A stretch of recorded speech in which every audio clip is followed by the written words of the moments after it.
खुदा बाप, बेटे, रूह कुदस के नाम से आमीन। Reverend father doctor Stephen Siddique की जानिब से आप सबको सलाम अर्ज़ है। मेरे अजीज़ों, आज साल के दौरान 17वां आम हफ्ता है और दिन जुमा है। आज के दिन हम खुदावंद के ज़िंदा और पाक कलाम में से आज की पहली तलावत सुनते हैं। इर्मिया 26 बाब पहली आयत से 9वीं आयत तक। शाह यहूदा योयाकीम बिन योशिया के अहद सल्तनत के शुरू में इर्मिया ने खुदावंद से ये कलमा पाया जब उसने कहा कि खुदावंद यूँ फरमाता है, खुदावंद के घर के सहन में खड़ा हो और जिन बातों के उनसे कहने का मैंने तुझे हुक्म दिया वो सब उन लोगों से कह जो यहूदा के तमाम शहरों से सजदा करने के लिए खुदावंद के घर में आते हैं, और उन बातों में से एक भी फ़र्द गुज़ाशत ना कर, शायद कि वो सुने और उनमें से हर एक अपनी बुरी राह से बाज आए, तो मैं भी उस बदी से रुक जाऊं जो मैं उनके बुरे अमाल के बायस उनसे करने का इरादा करता हूं। पास तू उनसे कह कि खुदावंद यूँ फरमाता है, अगर तुम मेरी ना सुनो कि उस शरीयत पर चलो जो मैंने तुम्हारे सामने रखी है, और मेरे उन बंदों यानी अंबिया की बातें सुनो जिन्हें मैं बरवक्त तुम्हारी तरफ भेजता रहा, पर जिनके तुम शनवा ना हुए, तो मैं इस घर को शीलो की मानद करूँगा और इस शहर को ज़मीन की तमाम कौमों के लिए बाइस लानत ठहराऊँगा। और काहिनों और नबियों और अवाम ने इर्मिया को खुदावंद के घर में ये बातें कहते सुना।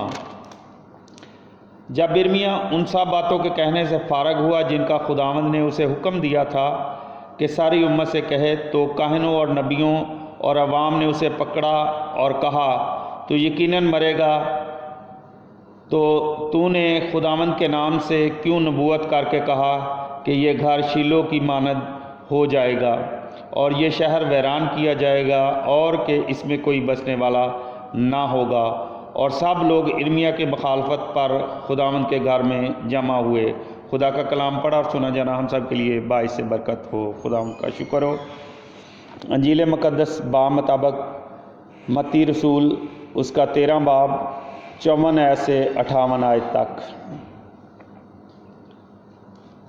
ए खुदावंद तेरी तमजीद हो।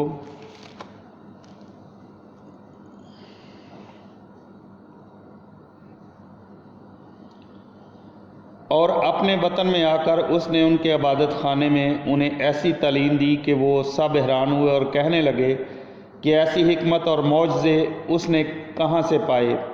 क्या ये बड़ाई का बेटा नहीं, और उसकी माँ का नाम मरियम और उसके भाई याकूब और यूसुफ और शमाउन और यहूदा नहीं, और क्या उसकी सब बहनें हमारे यहाँ नहीं।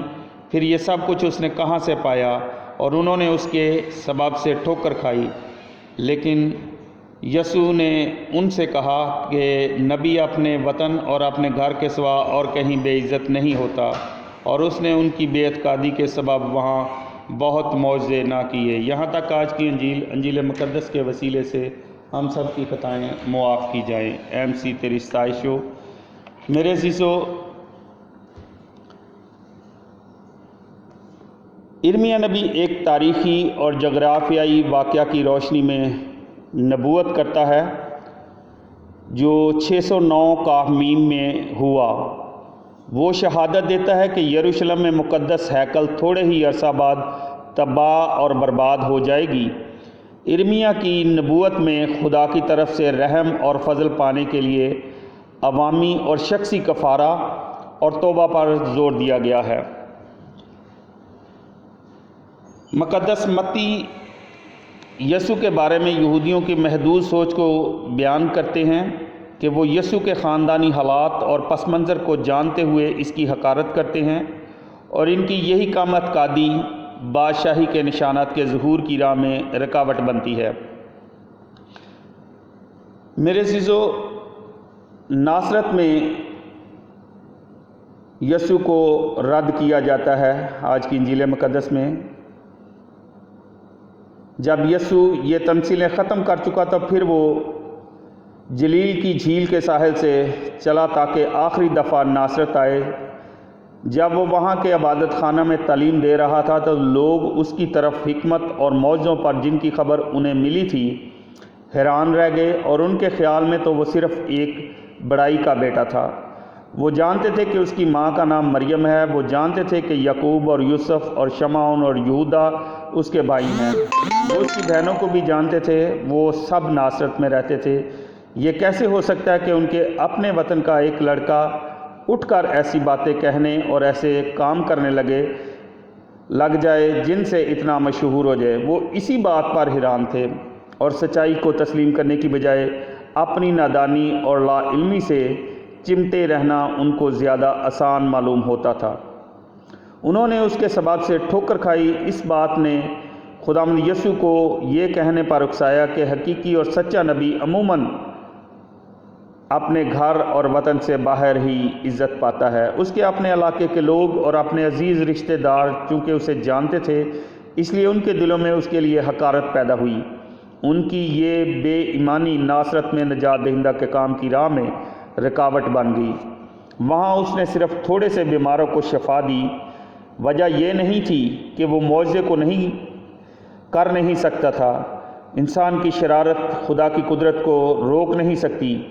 وہ اس جگہ بھی برکت دیتا جہاں برکت پانے کی خواہش تک نہ تھی، وہاں بھی ضروریات پوری کرتا جہاں ضرورت کا احساس تک نہ تھا۔ ان لوگوں کو بھی شفا دیتا جن کو اگر بتایا جاتا کہ تم بیمار ہو تو برا مانتے۔ جب یسوع اپنی تعلیم ختم کر کے ناصرت میں آیا تو سب حیران اور پریشان ہوئے۔ ان کے نزدیک یسوع کا پس منظر، ناصرت سے تعلق اور بڑائی کا بیٹا ہونا راستے کا پتھر ثابت ہوا۔ وہ اس کی ماں اور باپ کو جانتے تھے، اس لیے اسے مسیح ماننے سے انکار کرتے تھے۔ جہاں تک یسوع کے بھائیوں کا تعلق ہے تو سب رشتہ داروں کے بیٹے اور بیٹیاں یسوع کے بھائی اور بہنیں کہلاتے ہیں۔ یعقوب کو سب خداوند کا بھائی کہتے تھے۔ یوسف اور یعقوب دونوں دوسری مریم کے بیٹے تھے جو یسوع کی ماں مریم کی بہن تھی۔ جہاں تک شمعون یہودا کی بات ہے تو یہودا یعقوب کا بھائی تھا، پس عین ممکن ہے کہ دونوں دوسری مریم کے بیٹے تھے۔ خداوند یسوع مسیح نے بے ریا، بے لوث اور بے خوف سب لوگوں کی خدمت کی، انہیں بااختیار تعلیم دی، انہیں شیطان کے خونی پنجے سے آزاد کیا، بیماریوں سے شفا دی۔ پھر بھی وہ لوگ خداوند یسوع کو واجب عزت دینے سے منکر ہی رہے۔ ساری مخالفت اور دشمنوں کی بھرمار کے باوجود خداوند یسوع مسیح کی انجیل کی بشارت دینا اور لوگوں کو توبہ کی طرف مائل کرتا رہا۔ تاہم ان کی بے اعتقادی کبھی کبھی خداوند یسوع مسیح کو بہت حیران کرتی تھی، اور کئی دفعہ ان کی اسی بے اعتقادی کے سبب اس نے معجزے نہ کیے۔ خداوند یسوع مسیح پر ایمان لانا ہمیشہ کی زندگی پانے کے مترادف ہے۔ آئیں خدا کے احکام کا مذاق نہ اڑائیں، بلکہ انہیں قبول کر کے ان پر عمل کریں، یسوع کو اپنا لیں اور اس کے پاشکائی بھید کا حصہ بن جائیں۔ کلام مقدس کی طرف سے دعوت ہے کہ روز بروز اپنی زندگی میں کفارہ اور توبہ کر کے خداوند کی قربت میں بڑھتے جائیں۔ اس کے لیے خدا نے ہمیں ایمان کا تحفہ عطا کیا ہے۔ ہم اسی ایمان کی تحریک سے اپنی زندگی کے مقصد کو سمجھ کر اسے کامل اور بامقصد بنا سکتے ہیں۔